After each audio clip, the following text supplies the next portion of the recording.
শিক্ষক নিয়োগের ক্ষেত্রে আপনারা দেখবেন যে 5ই আগস্ট মন্ত্রণালয়ের সভায় বেসরকারি প্রতিষ্ঠানে শিক্ষক নিয়োগ এনটিআরসির পরিবর্তে ম্যানেজিং কমিটি বা গভর্নিং বডিকে ক্ষমতা দেওয়ার সুপারিশ দেওয়া হয়েছিল। অর্থাৎ রাজনৈতিক এবং স্থানীয় প্রভাবের মাধ্যমে শিক্ষক নিয়োগের চেষ্টা করা হয়েছিল। পরে সমালোচনার মুখে মন্ত্রী সেটা অস্বীকার করেন এবং বলেন যে এই ধরনের কোনো সিদ্ধান্ত নেওয়া হয়নি।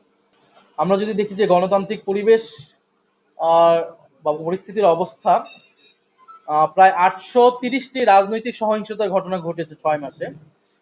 18ই ফেব্রুয়ারি থেকে 30 জুন 830টি ঘটনা, যার 770টিতেই বিএনপির সম্পৃক্ততা পাওয়া গিয়েছে। এগুলো বিভিন্ন পত্রিকা এবং বিভিন্ন মানবাধিকার সংস্থার রেফারেন্সে আমরা বলছি। এবং প্রায় 6 মাসে বিএনপি নিজস্ব দলীয় কোন্দল, চাঁদাবাজির হিস্সা, দখলদারিত্ব, আধিপত্য বিস্তারকে কেন্দ্র করে অন্তত 273টি সংঘর্ষের ঘটনা ঘটেছে, আর যাতে 31 জন নেতাকর্মী নিহত হয়েছে তাদের নিজেদের অন্তর্কন্দল।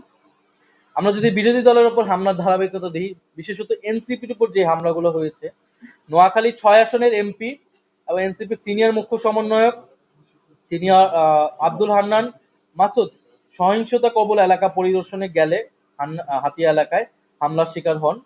ঝিনাইদহ পুলিশের উপস্থিতিতে মুখ্য সমন্বয়ক নাসিরউদ্দিন পাটোয়ারি সহ নেতাকর্মীদের উপর হামলা, আহত হয় 17 জন।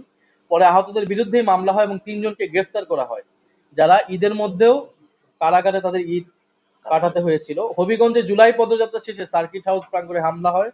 অন্তত 10 জন নেতাকর্মী, কয়েকজন সাংবাদিক আহত হন। ছাত্রশক্তি নেতা আলিফ চৌধুরী এক চোখের দৃষ্টি হারান। কুড়িগ্রামের প্রতিবাদ মিছিলে, এই ঘটনার প্রতিবাদ মিছিলে কুড়িগ্রামে অতর্কিত হামলা প্রায় 20 জন আহত হয়েছিল। একই মাসে সিলেটে পদযাত্রায় হামলার ঘটনা ঘটে এবং আমাদের পুরো পদযাত্রায় কিন্তু বিভিন্ন জায়গায় গাড়ি ভাঙচুর সহ আমাদের ক্যামেরা, ফোন এগুলো লুটপাট করা হয়। এই সবগুলো ঘটনার সাথে আসলে বিএনপির স্থানীয় যে নেতাকর্মীরা তারা জড়িত ছিল এবং পুলিশ প্রশাসন কিন্তু তারা নির্বিকার ভূমিকা পালন করেছে।